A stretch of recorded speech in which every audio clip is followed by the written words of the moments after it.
My name is Jerry Gill. Today is October 18th, 2008. I'm visiting with Sam and Myles Pegues in the Alumni Center on the Oklahoma State University campus. This interview is for the Oklahoma State Storage Project of the Oklahoma Oral History Program. Welcome, Sam and Myles. Glad to have Thank you you. with us now. Thank you very much. Explain the relationship here now. We've got the last name, same last name. What's the relationship? This is my grandson. All right. This is my grandfather. Okay. And y'all spend a lot of time together? A whole lot of time. He's really like my second father. That's wonderful. That's great. Well, I want to start off, Sam, with you just a little bit, okay? What want to talk a little bit about maybe where you grew up, a little bit about your background, then how you got to Oklahoma State University. Can you give us Okay. that story? Yeah. Yes, I was born in Tulsa, Oklahoma, to a couple of wonderful parents, Patella and Alan Pegues. I'm from a family of 9. Most of my brothers and sisters, they graduated from Booker T. Washington High School. We had a wonderful childhood. Upon graduation day from Booker T. Washington, my dad approached me on Saturday morning because we had our ceremonies on Friday night, and he said to me, "Son, you probably have 3 things that you could do. You need to tell me what you're going to do by 8 o'clock tonight." And so I said, "Well, okay, Pops, hey, I can do that." He says, I see you doing one of 3 things. You can get a job, you can go to military, or you can go to school. And I said, well, that's 3 choices. Anyway, I went throughout the day thinking about this thing, and then about 8 o'clock at night, I was back at the house, and Dad hadn't arrived yet. And the phone rang. And on the other end was Horace Debussy Johnson. He was my track coach. And I said, "Hey, Mr. Johnson, how are you?" He says, "Well, I'm fine, Sam." He says, "What are you doing?" I said, "Well, I'm just sitting here waiting on my dad to come." I said, "I've got to make a decision for him in probably about 20 minutes.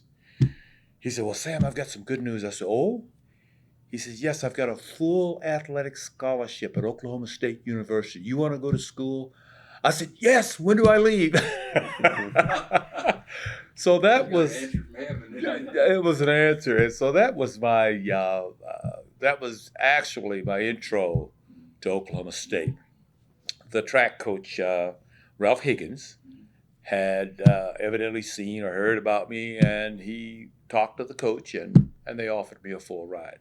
Sam, we got to back up. You've been on the models. Tell us a little about your track career in high school. In track, in high school. I was trying to follow in the footsteps of my brothers. Now, my brother Alan and my brother Julius, they were all-staters, and Alan was probably the best athlete in the state. But, at that time, we were blacks over here and whites over there. But he was the best one. And so we were trying to follow in his footsteps. I started playing ball like in the 7th grade. In the 7th grade, I was on first string basketball, and we played a little football. In the 8th grade, my dad decided that I should go home and wash dishes. My aunt lived across the street from Carver Junior High School. She was a cateress, and she cooked lunch for all of the teachers at Carver. They came over at lunchtime.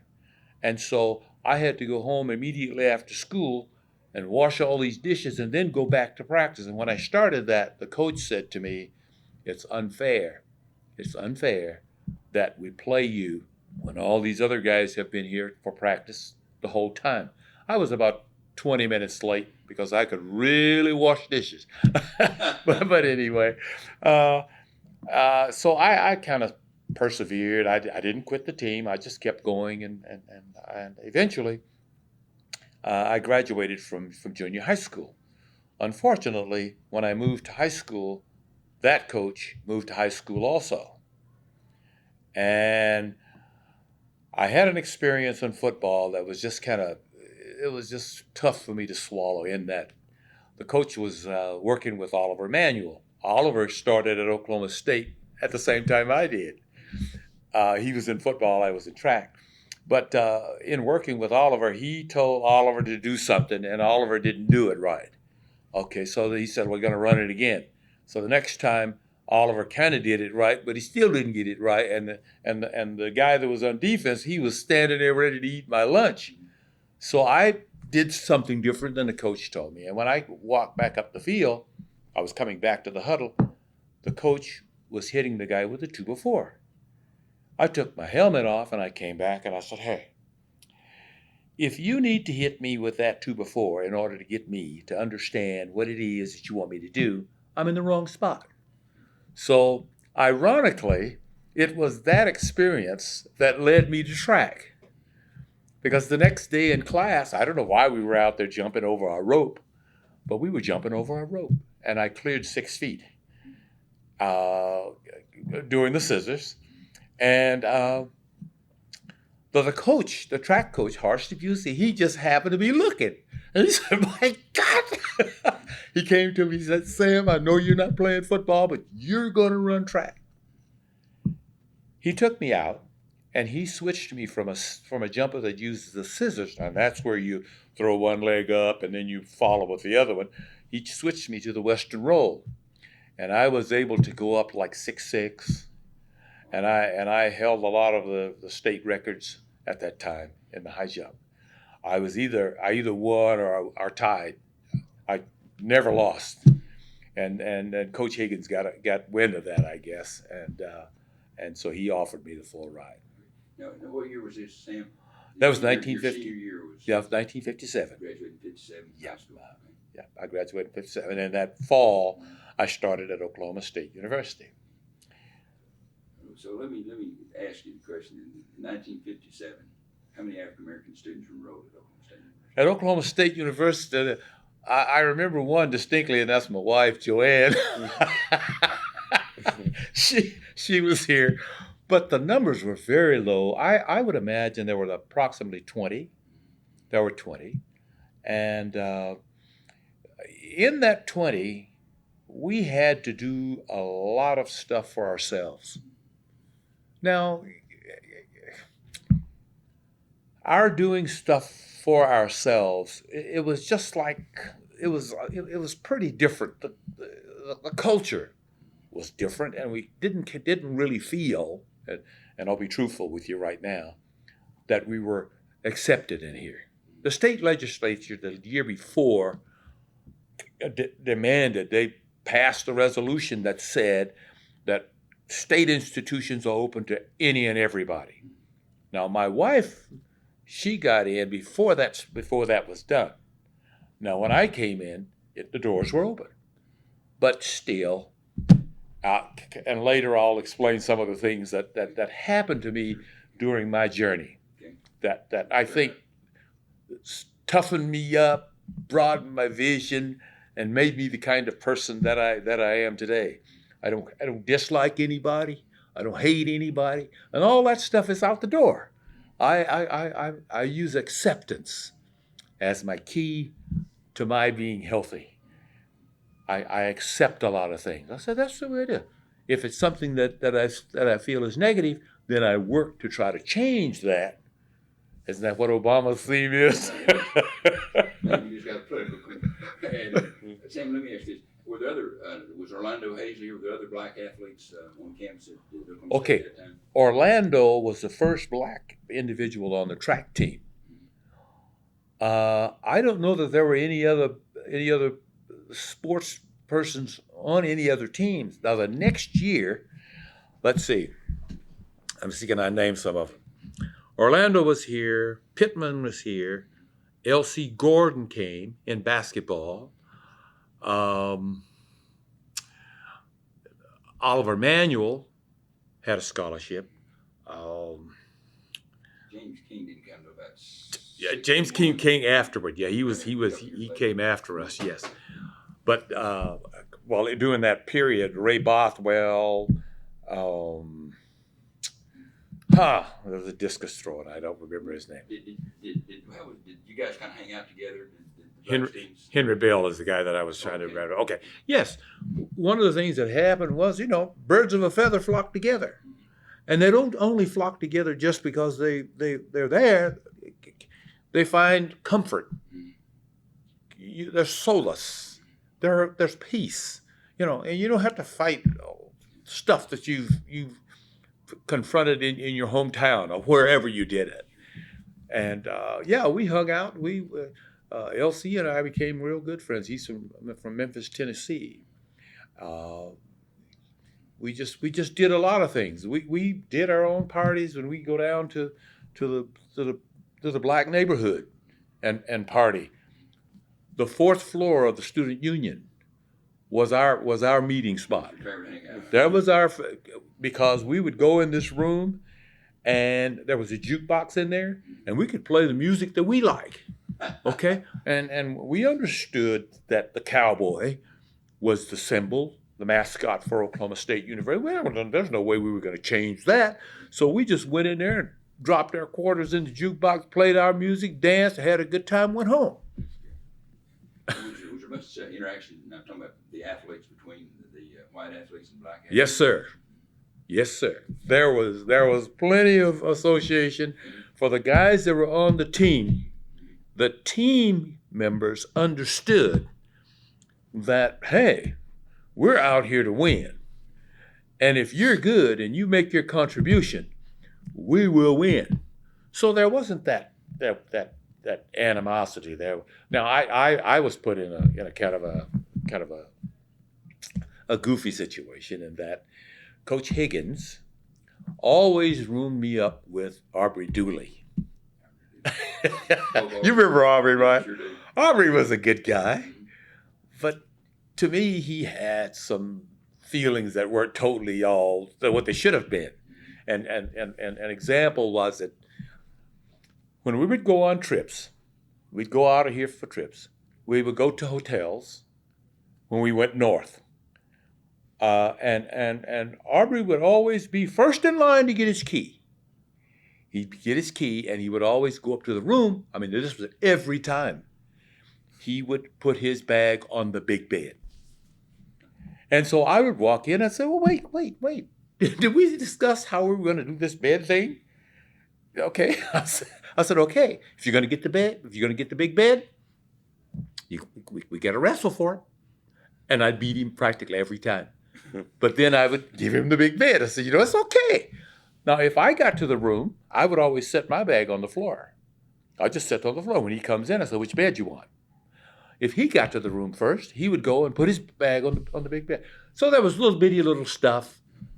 We arrived in one place and we got off the bus and went in there, and then we went over and warmed up and got all sweaty and came. He rushed back to the room, and he rushed up to the room and he turned the water on in the tub, and I go, wait a minute,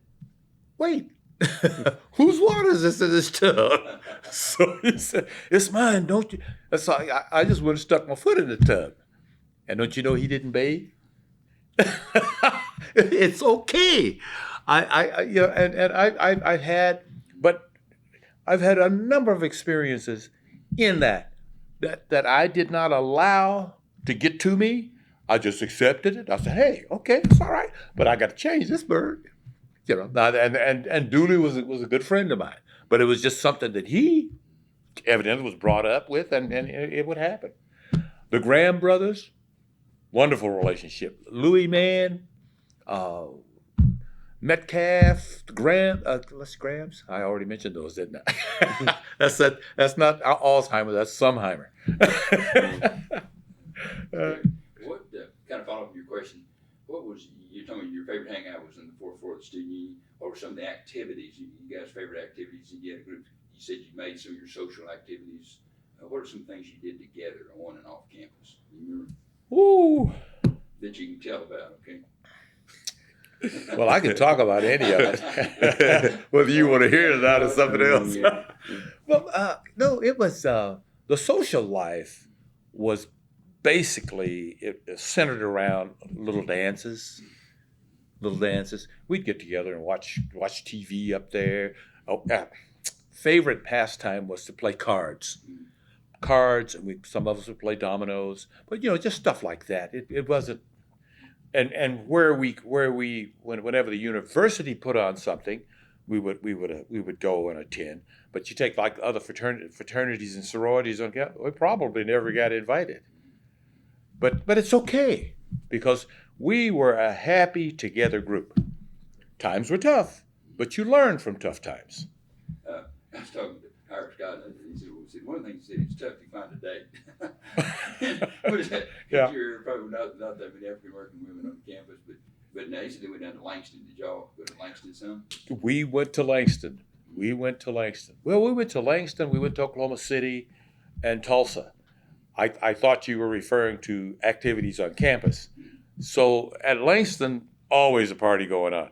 On weekend, bang, we hop in cars and run over there.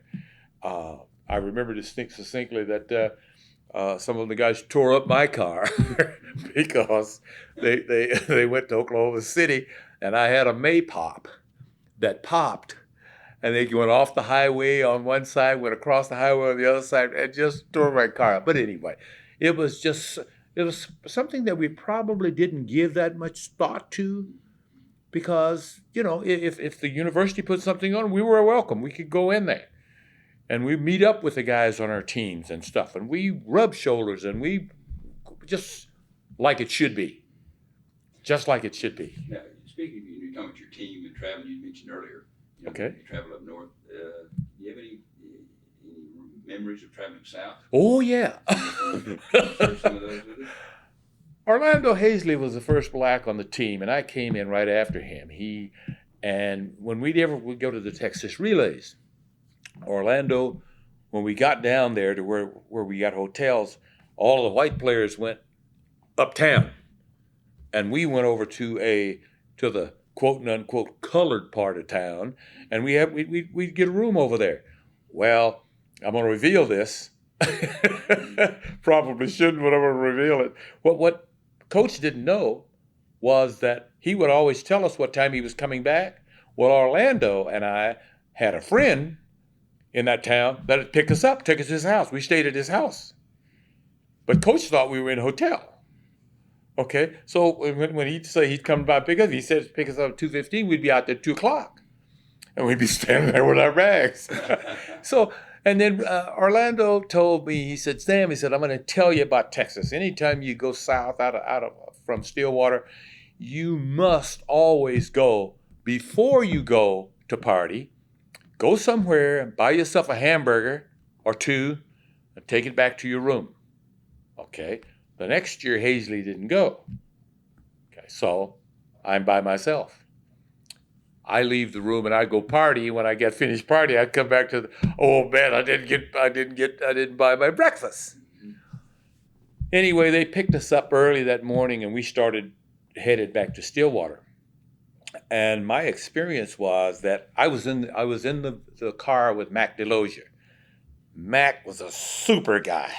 Mac was number one. He got 50 stars behind his name for me, because we stopped at a place for breakfast. And Coach Higgins met me at the door and said, Sam, you have to eat in the back. Well, I went to the back. I went on back to the back, but I knew I wasn't going to eat. All the help in the back was black.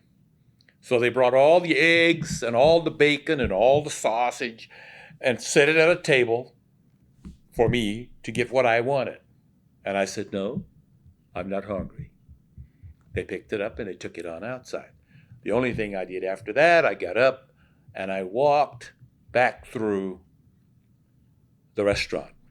And I made sure that I made eye contact with every person as I went to leave. Because the only thing I could say to myself was, and we're supposed to be a team. And I would look them dead in the face. And I walked on out. Well, they picked me up and I was about 2 miles down the road from the place. And when I got in the car, all the guys in there attempted to say how sorry they were that this happened to me. And I cut them off. And I said, okay, I need to tell you this, that I'm not a very talkative person right now. The next person that says anything to me, I'm coming over the seat and we're going to fight right here in this car. So there was silence in the vehicle, all the way from that spot, all the way up to around Lawton, I think, when Mac pulled into this place to eat again. And Mac said, he turned around and said to us, he said, I don't want anybody to move and nobody says anything. I said, oh, well, here we go again. Mac got out of the car, he went in the place, and he asked those people in there. He said, I've got a track team out in the car, and I want them to eat. If they can all eat, we'll come in. If they can't, we're going to go to a different spot. Mac came back to the place and said, Sam, you lead the line. So everybody lined up behind me. We went around there, went and ate, came out, and everything was well. That following week, Coach Higgins didn't say anything to me. The day before we were supposed to go to the Big 8 meet in Kansas City, he called me in his office. He said, Sam, I need 8 points from you. Never mentioned what happened. He just said, Sam, I figured it out. If we could get 8 points from you, we can win the championship. I said, Coach, you got it. Now, why did I do that? Why did I explode on him? I didn't explode on Coach Higgins because Coach Higgins was he was right on top. I mean, he was an excellent individual, but he got put in a place somehow or another. I don't know who arranged to go to that restaurant. Evidently, they'd been there before, and so he just stopped, not giving it any thought. So I wasn't upset and angry at him, just like I'm not upset and angry at anybody today. It was an experience that I would hope that nobody would ever have to endure again. And that's the reason why I'm back at Oklahoma State right now, to help Oklahoma State get better, because that's what I'm about. Sam, I got to ask you, did you get the 8 points? Oh, yeah, yes, I did. That's great. I got him 8. What about competition? Do you ever sense any of that prejudice in your competition? No, I never did. When people are engaged in competition, if you're thinking about whether a guy is black or white or an Indian, a Chinese, a Japanese, you're not thinking about what you're doing. So and it's kind of like golf. If you take your problems to the golf course, you're not going to play worth a darn. So no, I did not. In the competition field, I did not experience it one time. Myles, let's switch over a minute, Yes. okay? All right. Stay in, it's okay. Okay. Myles, give us a bit where you grew up, your background a little bit then. Well, I'm from Denver, Colorado. I'm born and raised. I lived for a spell with my grandpa on and off, with my dad, and a single parent father. And growing up, we would come down to Oklahoma once a year, twice a year, to go down to our farm. And I grew up just idolizing him, loving OSU, always wanting to go to OSU. Barry Sanders was my favorite player, still my favorite player, in life. So I really wanted to always go to Oklahoma State. My friends would ask me, why you want to go to Oklahoma? I said, well, that's just something I have to do. And I got to high school, and I played football. I always wanted to play football. Running back, backup linebacker, I thought I was going to play. And to be truthful, I'm pretty sure I could have played D1. But some things happened. Coach came to me one day and said some things he shouldn't have said. I believe he shouldn't have said. And, I really looked at it as a growing situation and a growing point in my life where I said, is this going to be work or is this going to be fun for me? Your high school coach. Yeah, is it going to be work? Is it going to be fun? I started for this man, for 2 years. As a sophomore, I started for him. And, the way he came at me, it really seemed like none of that ever happened. So I decided to stop playing football. And I knew it was going to be a huge change. It was. But then I transitioned. I had my freshman football coach who I was really close to, he came to me and he said, Myles, you're really talented, and I'd like to see you try this thing. And he didn't tell me what it was at first. He said, come to this meeting, and just see how you like it. Don't say any. I'm not going to tell you what it is. I'm not going to go into details. And what it ended up being was DECA, which is a business competition. It's business competitions. And at first I was really skeptical, because I'm thinking, I don't get the rush. I don't know what I'm gonna do in my free time. But it really ended up working out. My grandfather, on my birthday, they got to see me excel in marketing management and retail sales. I ended up placing 17th in state, and it was a really, really weird feeling, because I felt so low that summer to go into, conquering the world. It felt like doing something different. So from that point on, I really transitioned my life. I went to Shaw University in Raleigh, North Carolina for a year, so I could get my grades to the point where I could get here, where I could get in. And I ended up coming here my sophomore year. It was beautiful. It was a beautiful thing. Every day, I don't take it for granted, and it just feels like a dream almost. What are you majoring in? Business finance now. Yes. I actually came in at first thinking I was going to be broadcast. I wanted to be a DJ, and then I thought, nah, no, it really wasn't anything I was interested in. So I thought I'd go into business finance. Can you tell us, Myles, a little bit about your acculturation into the Oklahoma State University and things you're engaged in and socially and outside the classroom? At first, we had some difficulties getting into the school, because there were some things we had to get around or get over to get into the school. I had a 3.7 GPA coming from Shaw University, but they said because I didn't have 24 transferable credits, they weren't going to let me in. Well, we ended up working our way around that, and it all ended up working out. I got in, and ever since I really got in, I started meeting people and getting to know people that my grandfather knew, my grandmother knew, and they've really helped me get to know more people, and opportunities opened up, doors opened up. Dr. Burdine was one of the first people I met when I came here. Very good guy. Unfortunately, he's not here anymore, but he really helped me meet people that could help me, go to levels that I never dreamed of going.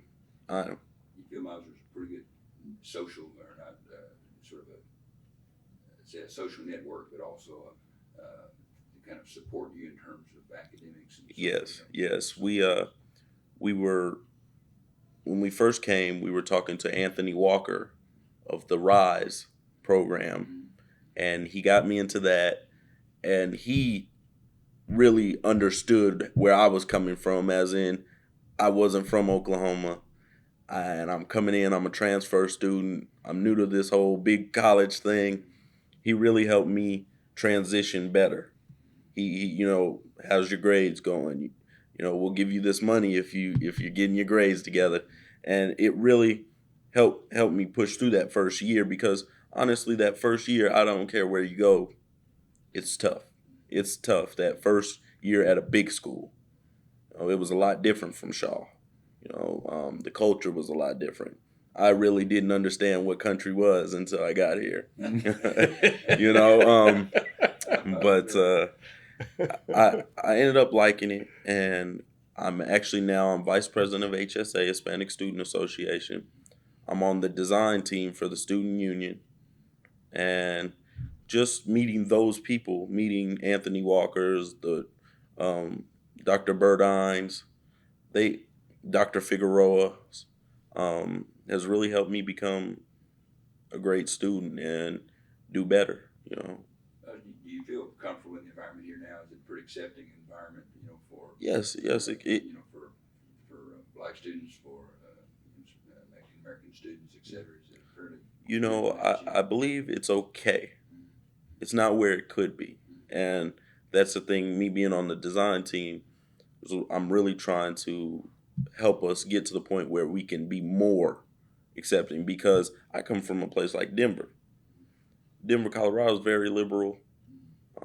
We have a lot of diversity, and it's a lot more than this, but I think the sky is the limit, as in where OSU could be. And we're trying to make those strides, but at the same time, it's not as fast as you would want it to be.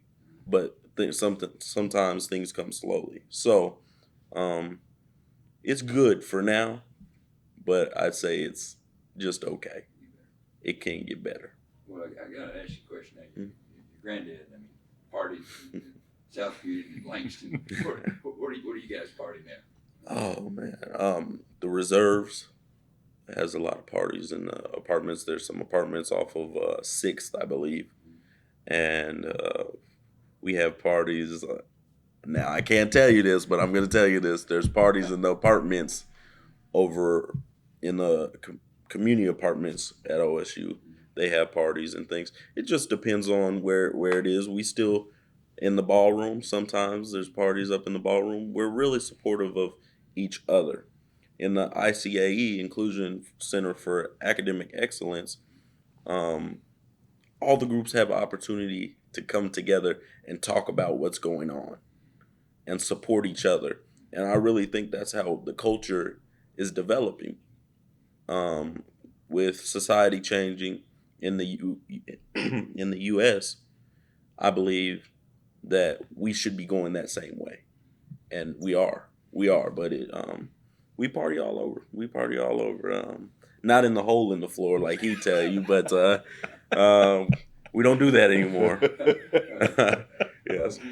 You kind of think that more of the multicultural experience, say, coming out of high school and growing up, which is different now, makes it different coming to major university, say, to Oklahoma State University now. Yeah, I know coming from Shaw University, which is 99.5% black, to here, that's almost a culture shock in itself. It's a very enlightening experience because you get to see both sides and the pros and cons of both sides.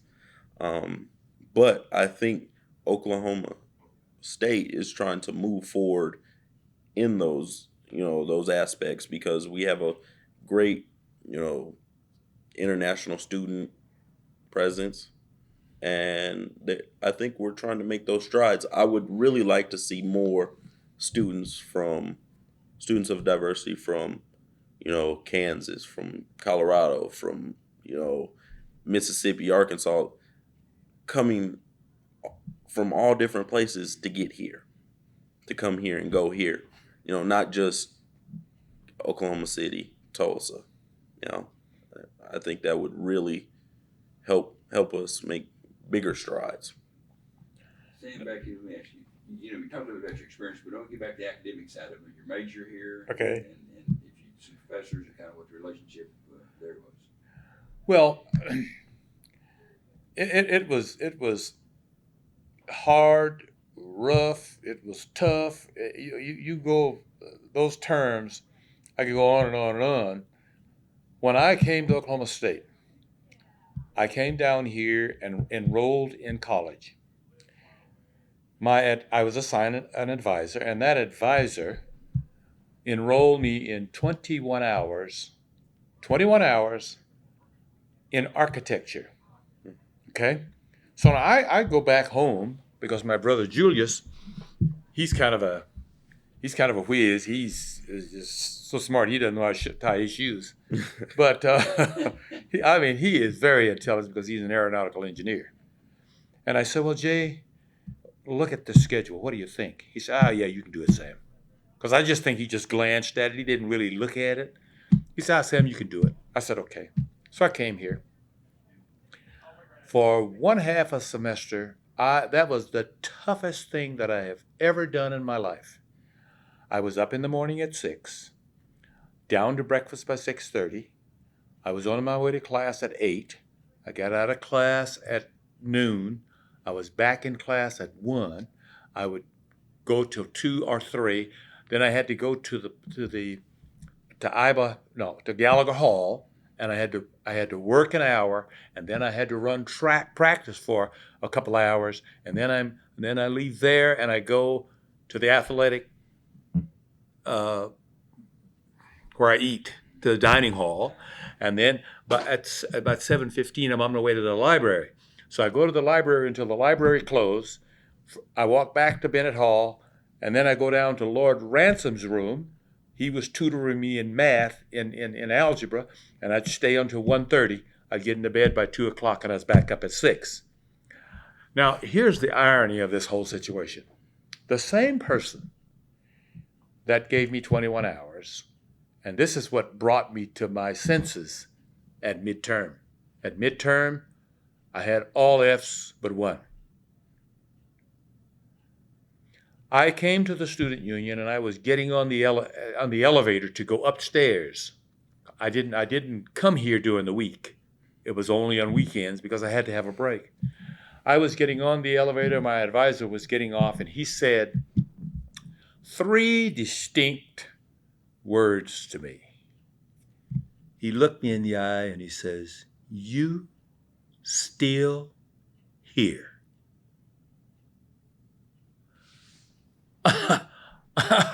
I walked on the elevator, and those words just kept bouncing around in my head. You still here? You still here? You gotta be kidding me. This guy is my advisor. So what I did, Monday morning, I went and I dropped to 12 hours. Now, I finished that first semester with a 1.5. And I can remember distinctly when I got my grades. I turned and I went to a telephone booth. If that booth had not had the holes that it had on the bottom of it, I would have filled it up with water up to here. Because as I talked to my mom, I cried the whole time. And she said, "Sam, let me tell you one thing. The line between sanity and insanity is thinner than a piece of onion skin paper. Before you cross the line, you come home because I love you as you are." Now, I'll never forget that. Now, that is my backbone because my mother says, "I love you as you are," which is my way of translation, acceptance. Just acceptance. From that point on, I came back, I got a 1.5. From that time on, I was on or above a 3-point. Okay? That transition into here was very difficult. It was very difficult. But I made it. And you said, did I have any help from my teammates? 85% of my teammates were white. And I'm going to tell you emphatically, they helped me. When nobody else would, my teammates would step up with me. I had this experience. Some people will say, well, this is cheating, but I didn't view it that way. I had a teammate to take a class. And in that class, they had us to give a synopsis of an article. Well, I don't care how many people read it. The results are going to be the same. So after he finished, he said, "Sam, you're going to be required to do these 20 cards." So he handed me his cards, all written in longhand, okay, in such a fashion that I had a difficult time sometimes reading them. So I take and I put it in my longhand. And a card that he got an A on, I got a C. So I mentioned Mac Delosier again. I took the card to Mac. You can give some about your relation with Mac. How did he work with the team? Mac was he was a supporter of the team in that he would drive us And when athletes came through here and they were on the track team, to help Coach Higgins, he would give them a job filling candy machines. He was over the vending machine operation. And so I had like 10 guys working under me. Okay. And so he'd give these guys jobs. So they have some, man, they weren't poor. They were poor. So, I mean, and just to show you how poor they were, my wife's family lived out by Wild Horse Creek. She would bring cakes up here, and we had a dresser that we set in this room that was downstairs at Bennett Hall, and we instructed all of us, guys, if you're hungry, go to this room, the door's open, go to the chest of drawers, eat some cake, eat some pie. Now, the reason they did that is because it didn't need refrigeration. And so we talk about it right now. I've got guys all over this nation that talk about that chest of drawers. We kept one another alive. We looked out for one another. And I forgot my thought. Well, did you just kind of one last thing? Did you feel like in terms of, did you have some professors along the way that you felt were supportive of you? I had some professors that really backed me. They would call me in. They said, Sam, come in and let's talk. I was in the School of Journalism and Advertising. I had this to happen to me. And it's up front. If it happened, it happened. The class was given an assignment. You need to write a paper, okay? You can write on whatever subjects you want to write on, okay? Everybody agrees. As the class strolls out, the instructor calls me aside and says, Sam, I want you to write a paper on what I want you to write an integration paper.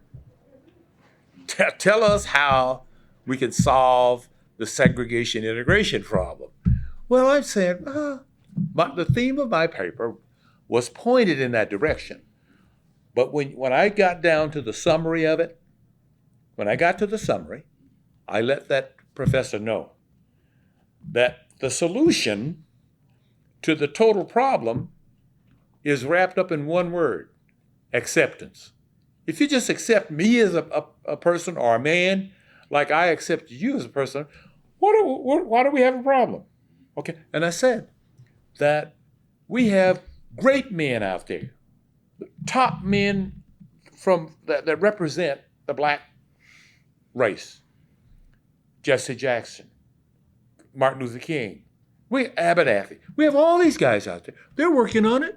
Now, if they can't do it, what makes you think I can? See, so that was the summation. But I did have things kind of like that that happened. But I didn't hold it against those people. I just said, hey, kind of tells me that you are one of two ways. The question that people used to ask all the time, well, what are you guys going to do next? What are you going to do next? Newspapers, what are you going to do next? Well, you did this, but what are you going to do next? All right, if I tell you what I'm going to do next, I give you my plan, and you set up a block over here. Now, if it was used a different way, it would have been different. But I got to the point where I felt, no, I'm not telling you what I'm going to do. I'm not going to tell you what I'm going to do, because if I tell you, you will set it up so that you can block it. So. Well, let's kind of bring up a little bit about your,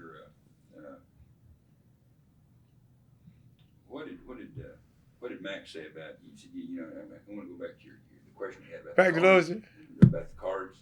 Remember about where you handled your cards, okay? Okay, all right. Now, well, Mac told me this. He said, Sam, here's what I want you to do, and let's just try this, because this may be the solution to your problem. He said, take that stack of cards over to my secretary. And I did. The secretary typed the card up, perfect, no grammatical mistakes or anything. Perfect. Got an A the rest of the way. But the card reinforced the idea that my mom instilled in my head. In this world, the way it is today, you've got to be twice as good to get the same job. And so I accepted that from my mom. And then from when Mac comes along, now I'm telling you, I have met some people in my life, Jerry. Jerry, you're a great individual, okay? You don't measure up to Mac. Okay, and that's basically because Mac was there all the time. When I needed him, Mac was right there. When I didn't need him, Mac was right there. If I had a special problem and if I needed somebody to talk to, I would go and talk to Mac. I call him Mac, but his name was Henry DeLozier. He was the son of the he was married to the daughter of President Bennett for this institution. He was the fairest man that I have met that is white. So let's kind of change this way. Okay. So we got you through all these experiences. What did you do after graduation? Could you kind of bring something in your life, kind of your career? Sure. After I graduated here, I went to Kansas. I interviewed Kroger company came through. They were looking for some management trainees, and then they hired me. I went to Kansas City and I started working, and I was there about a month. They told me that I was on a 2-year management program. I was there about a month and a half, and they brought another guy from Texas in. They explained to me that I would go produce, meats, the groceries, and then the cage in 2 years. I said, not too much, not too bad. You got to know the place before you can run it. So that's okay. About a month and a half later, a guy comes from Texas. He goes straight into the cage. Hadn't been in a store. He came from down Texas University somewhere. So I was inquisitive as to how it was that he could bypass me. We're trying to get to the same spot. If my program is produce, meats, groceries, and the cage, then why is his not? So I waited until the district manager came. He came through and he said, he was talking to me about what a good job I was. I said, oh, wait a minute. I've got a question to ask you. How did Mr. X get in the cage when he came after me and I'm back here in groceries? And he says, they didn't tell you? I said, didn't tell me what? He's on a 2-year program. You're on a 9. I said, wait a minute. Okay, let me make sure that I understand this. You expect that it will take me 9 years to learn how to run this store? He said, well, that's the program you're on. I said, well, I need for you to do something for me. I'm going to leave right now, and I'll be back at 1 o'clock. I would like for you to have my check ready. So I left. I came back to Stillwater. And I went to the journalism department to talk to some people, and they said, well, we want you to work on a master's degree. And I said, well, what makes you think that if I got a master's degree in advertising, that somebody will hire me at a higher price than they can hire me now? Okay. I said, I don't understand it. Anyway, I decided that I would go back to school and get a teaching certificate. So I had finished my work at the teaching certificate, and I was still working for MAC. And I came through the student union, and a buddy of mine, Ray Mitchell, was setting up on the 4th floor, had his suit and tie on. And I said, well, hey, Mitch, what's going on? What are you doing sitting up here today with a suit and tie on? He said, I got an interview with Denver at 1 o'clock. Now, mind you, it's about 5 minutes after 12. I lived out in student housing. I said, Ray, sit right there, buddy. I'll be right back. I ran to student housing, took a shower, put my suit on, and I came back. At about 5 minutes to 1, Ray got up and he said, where are you going, Pig? He called me Pig. He said, where are you going, Pig? I said, Ray, I want you to walk in this interview and you don't even know I'm behind you. And he did. He walked in, and Finis Ketchum is the guy that was interviewing. Ray walked in and sat down, and I walked in and sat down. He says, who's Mr. Mitchell? And Ray said, I'm Mr. Mitchell. He said, well, who are you? I said, I'm Sam Pegues, sir, and you have to excuse my presence because I did not see the sheet for me to sign up to come and interview with you. I said, but I need a job. I'm probably going to be the best teacher you've ever run into in your life. And so we get to talking. He hired me first. He laid a contract over there and signed me up right then. And so, yeah. So then he gave Ray a contract, okay? So Ray and I went to Denver together. We drove up there together. And that's how my teaching career. I told the people in Denver that I didn't want an elementary school job, but that's where they placed me. So I started in elementary school. I transferred to another elementary school. I started at Westwood, went to Cheltenham. From Cheltenham, I went to Chadron State because a friend of mine was there on a graduate assistant program, and they were looking for somebody to take his place, so he came back. Where is this? At Chadron State in Chadron, Nebraska. Yeah. So anyway, he said, well, Sam, I'm going to talk to Doc Colgate about you, and he may be contacting you. Doc Colgate called me about 2 days later. He said, Sam, how you doing? I said, I'm fine. He said, you like the graduate assistants? I said, sure. Got in my car, went up there. All the way up there, across Wyoming and into Rouse. I said, no way am I going to go up here. There's no way. Anyway, got there, met Doc, met all the people, drove all the way back home. No way I'm going to go. My wife says, Sam, there may be something to this. If he offered you a graduate assistantship, he's probably going to see to it that you get your degree. The light bulb comes on. The light bulb comes on. And so in August of that year, I went to Chadron. I coached the track team. I was assistant football coach, and I helped with the other things that I taught PE. Anyway, came back to Denver, moved from there to junior high school. From junior high school, I went to high school. Then I was the coordinator of physical education for the whole district. And then I went back to Thomas Jefferson as assistant principal, the athletic director. And that's where I retired. So I've had it good, man. What sort of change real quickly, just ask, how about your relationship through these years with Oklahoma State University? Did you maintain contact with the university and people you went to school with? Oh yeah. I compiled a list of all the people that went to school with me. I've got that list at the house of all the black students that were here and for the whole time that I was here. I've got that list. I maintained contact because I joined the Alumni Association.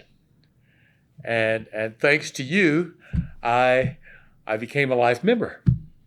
And everybody I see, every summer, every spring, I start calling people, telling them, hey, put this date on your calendar. And have you paid your dues at the Alumni Association? You got to. I know one thing, and that is this.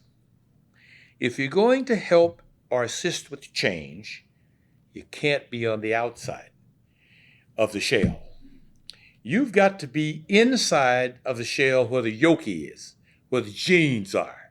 You got to be inside and work inside out rather than outside in. And so I've always encouraged all the people that I know, come. Now we've been down here for I don't know how many years. We come down to play in the Black OSU tournament down here every year. No, I'm not going to win, but we won the first 2 years we came though. We won, but from that time to now, no. But I come because I'm trying to encourage people to take another look at this diversity issue. it's the diversity issue that is of concern. We've got a lot more black people on this campus, and things are getting better, and they're going to get better. They're going to get better because we're progressing in the right direction because of guys like Myles. Myles is here. I don't know what his mission is, but he's always talking about his involvement with stuff on campus. And that's really encouraging to me. This is my main man. I picked him up about a week after he was born. I picked him up because I told my son, hey, he's not going to be adopted by anybody. He's going to be raised as a Pegues because he is a Pegues. And so I picked him up, and I've been working with him ever since. I've traveled extensively with this guy. We've been everywhere because I want him to see how other people live. I want him to see the house on top of the hill, and I also want him to see the one that's down here in the valley. I want him to see the one that's right here on Main Street so that he can see that there are things that you can get if you go in the right direction, if you focus your education in the right direction, keep your head screwed on straight, you can be what you want to be. I the other day I told him, I said, I was listening to these people talk about the dream, keep the dream alive. And I told him, I said, what we need to do, we've been there. We've been through all this stuff that's been out here. We had a visionary man come in and go to the mountaintop and give us the vision for the future. In his dream, that we've made our dream, it's now time to wake up. When you wake up from your dream, you can get it done.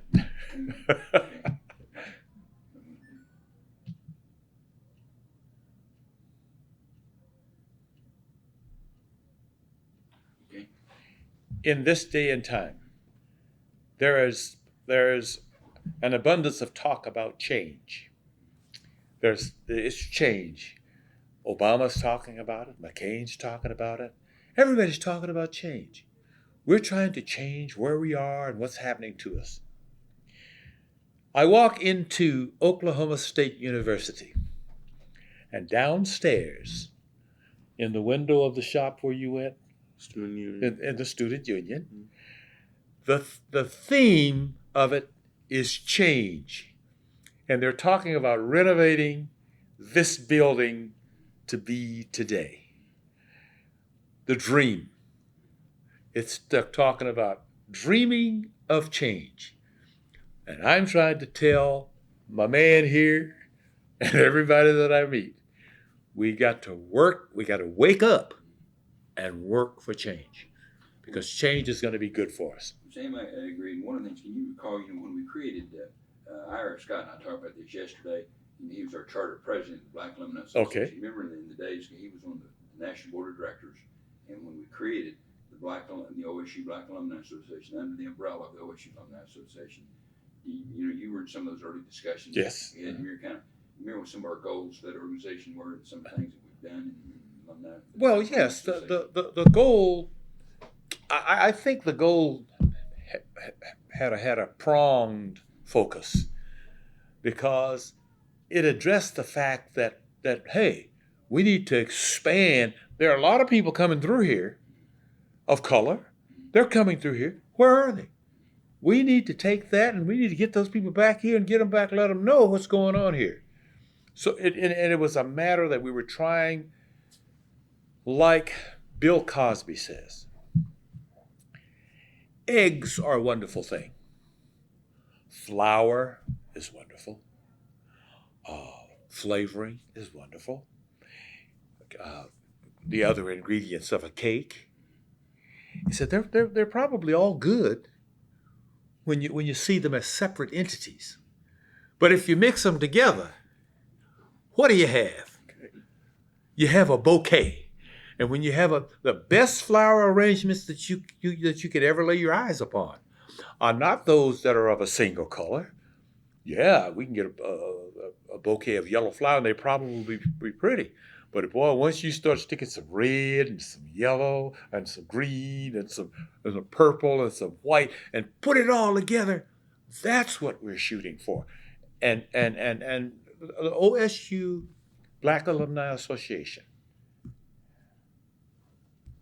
their goals were to get more involvement, pull them together, because when you pull them together now, you're talking about two umbrellas, right? You got a big umbrella and you got a small umbrella.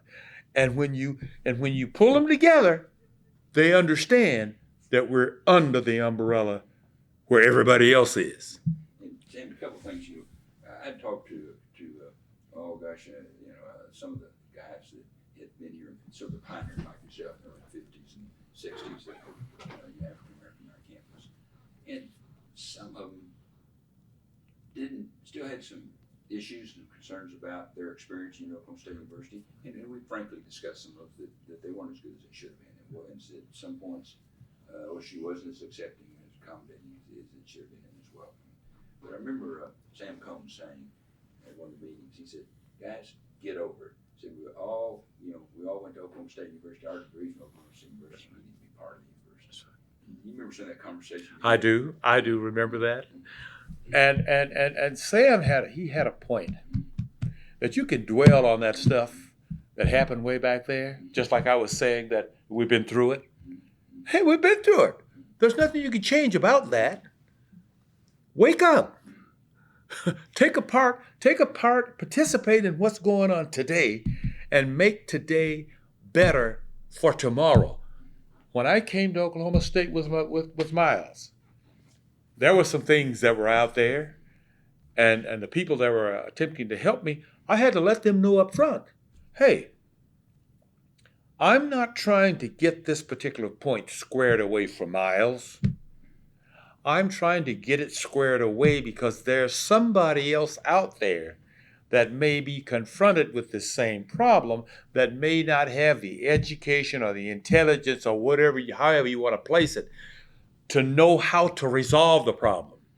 If I can get this problem resolved right here, when that guy comes along, he's going to march in here. He may not need to know where to go to get the answers, because the answer has already been provided to the person who is overseeing this particular aspect, and so he won't have that bump in the road. The answer or the opportunity, right? Yeah, that's correct. And Sam, if I can express a personal opinion that I've really been impressed with you guys, your leadership is bringing together, is what some of your focus hadn't been on students, on scholarships for students, on the social environment, and it's creating networks and support systems for those students now that are different, and saying, hook into the Oklahoma State University alumni network of OSU alumni, OSU Black alumni. Right.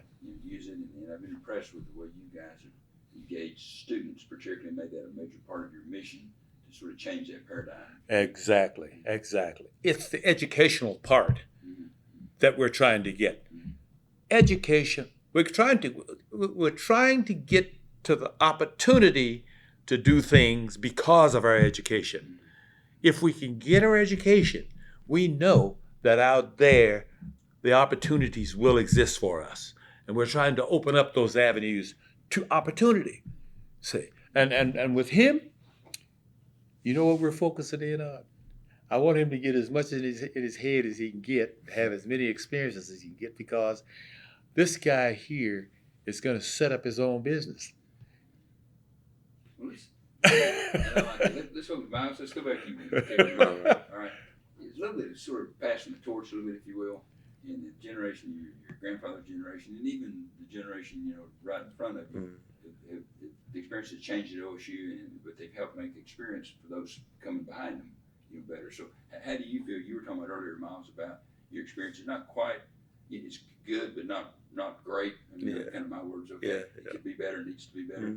Well, how do you feel like you're sort of projecting forward now that you can do, and then when you graduate, moving forward, how can you continue to make that experience good for people of color? Well, I feel like everything I go through is a learning lesson for other people. When the young freshmen come in, even now, I try to tell them, hey, look out for this, do this, did you like this, because most of the times we don't understand, or when we're going through something, what the purpose is for that, what the lesson is for that. And I try to make sure that everything I do, that's a lesson towards somebody else, even if it's a mistake, more so that they can learn from that. And honestly, I looked at my grandfather, I looked at his generation, I looked at every story he told me, because he's told me those stories about 100 times, and I smile because I like them all. I like them all just as much as if I heard it for the first time. But it's my time now. It's my time to take that torch. It's my time to start those stories and open the doors for other people. I have little brothers, little sisters, little cousins that I'm trying to get in their head that come to Oklahoma State. You come to Oklahoma State, doors will be open for you just because of your name, just because of who you are, just because of what other people have done to get this far, to get you here. So I'm trying to get in their heads. My little brother's he's 4 years old. I'm telling him, hey, you gonna go to Oklahoma State? You gonna be a Cowboy? Because that's I really feel like OSU's family. I feel like when they come up here for homecoming, it's just a regular thing. It's just a regular thing. Just, they're coming down to see me and enjoy and everything that goes on in the festivities. So I believe that what we're doing is right. And the only way we can do it is just, hold that torch and keep it going. And hopefully one day we'll have, 6 generations, 7 generations, legacy students. Connections for life. Right? Exactly. So Let me kind of ask you this, and then I'll get back to Grandpa.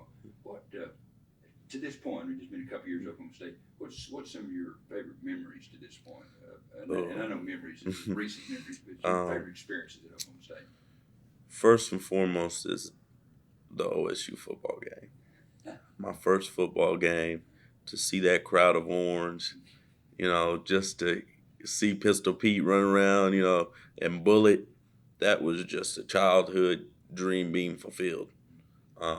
Because it was almost surreal. Like, I worked so hard and I finally made it. I'm finally here.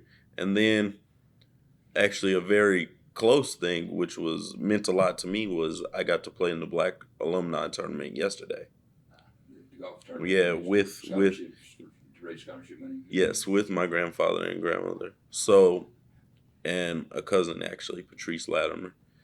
But that just the feeling, just to be able to be right there with them and playing, and even be in that mentioned in the same sentence as my grandma and my grandpa, it's just a dream. And so Patrice is your that's my cousin. Yes. Yes. Give me the relationship. That is my grandfather's mother's side of the family, the Latimers. It's your mother's side. Yes.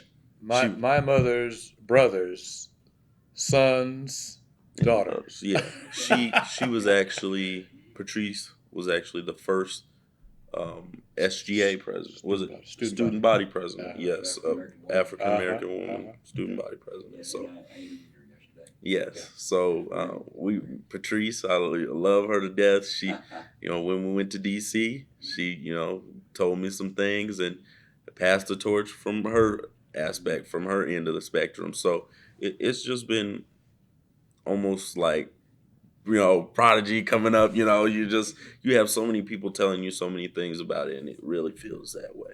I gotta ask you, did you shoot a better score than your grandpa? I don't think we played yesterday. It was a scramble. I don't think we played yesterday. I think we were just out there. We had great family time. Yeah. We had a great family experience. It was a family experience, right? Yes, but just experiences like this. Well, I know I'll remember this for the rest of my life, and that's what it's all about. And he's had experiences like that. Your favorite memories in Sam Oklahoma State, looking back over the years at Oklahoma State and in your relationship to Oklahoma State, seeing special memories, special times for you. Special memories. Well, I'm going to tell you now, and this is going to sound kind of off the wall, But my favorite memories, every time I think of Oklahoma State University, I think of Mac DeLozier. Mac DeLozier. And I talk about him all the time. And you know, I had the one of the, well, I say it's crazy. Because of my relationship with Mac, I always used to get back to Stillwater, and every time I'd come, I'd see him. Well, Mac, he got sick, and he moved to somewhere in, was it Albert? No, it was Arizona, I think, and it with his son. And I used to call him all the time, and his father passed, and my most devastating moment was that I read about it in the OSU Alumni magazine. That was a low point for me, that he was gone and I didn't even know it. We're talking about highs though, right? So, but anyway, I had a good time at Oklahoma State. And some people ask, well, how could you have a good time when you had all these different things that were going on that quote unquote appeared to be negative? Man, you know, I accept those things. I say that if that's the way that person wants to be, well, that person has to pay the price for that, not me. See, and I wouldn't stop talking to that individual. I just, you know, relate to them and let them see that I'm a good person. You know, yeah, my skin is dark, but so what? Yeah, I could also turn around and say, well, yeah, your skin is white, but so what? Really You see, white. yeah, I mean, but so what? So what? And I love to go to the football games, the basketball, and my favorite sport while I was here should have been track, but it was wrestling. Yeah. Myron Roderick, Joe James, what's it? And this was all before the turn of the century. Hata? Tadaki Hata. Tadaki Hata, yeah, that's my buddy there. Yeah. I love to go see that guy wrestle. And I mean, you know, I just had it was a well-rounded, positive experience for me.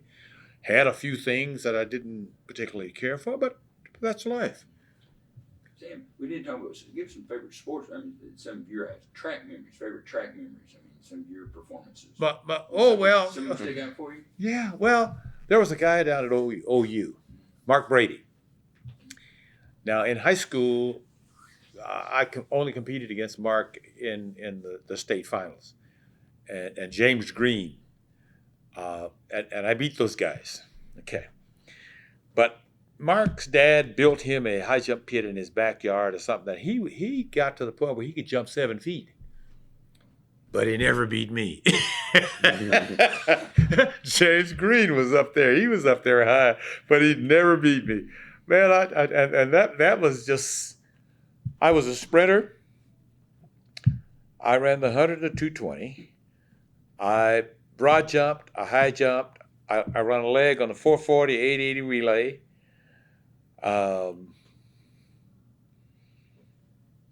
I once ran on the mile relay, and that almost killed me. But anyway, I when we'd have a dual meet, I'd do it all. But my specialty was the high jump, and I got to run against like Ira Murchison, Charlie Tidwell. I got high jump against John Thomas, and John Thomas. His runway was the same as mine. And I remember distinctly that I met the guy and I was talking to him. I go, well, John, why don't you get out of the way? I'm warming up, okay? I'm warming up at like 6'4". Why don't you get out of the way? He turned around and looked at me and said, well, who are you, man? I said, I'm Sam Pegues, Oklahoma State University. Now, get out of the way, man. I said, because when you start at 7 feet, I would have been gone by 6'8". But it was just stuff like that. And I used to, and I'm this way today. I razz people, I needle them, I poke them, all in fun. And it just made it a more memorable thing for me. Yeah, and I received an honor. Now let me talk about my family just a bit, okay? My brother Alan, he was good, and they won the state high school championship. No, the national. At that time, well, they didn't put the let the people come together, but with this tournament, they brought them together, and they won the national. Ellie Hugh Latimer, Patrice's dad, my brother Alan Jr. was at guard. They took it all. Okay, he was a heck of a football player. He left high school. He didn't. He had some offers to go to school from traditional black institutions, but he decided to go play with the Harlem Globetrotters. So he played with their farm club, that club that gets beat all the time. Yeah, he played with those guys. Now Julius came along. Julius went to the University of Pittsburgh.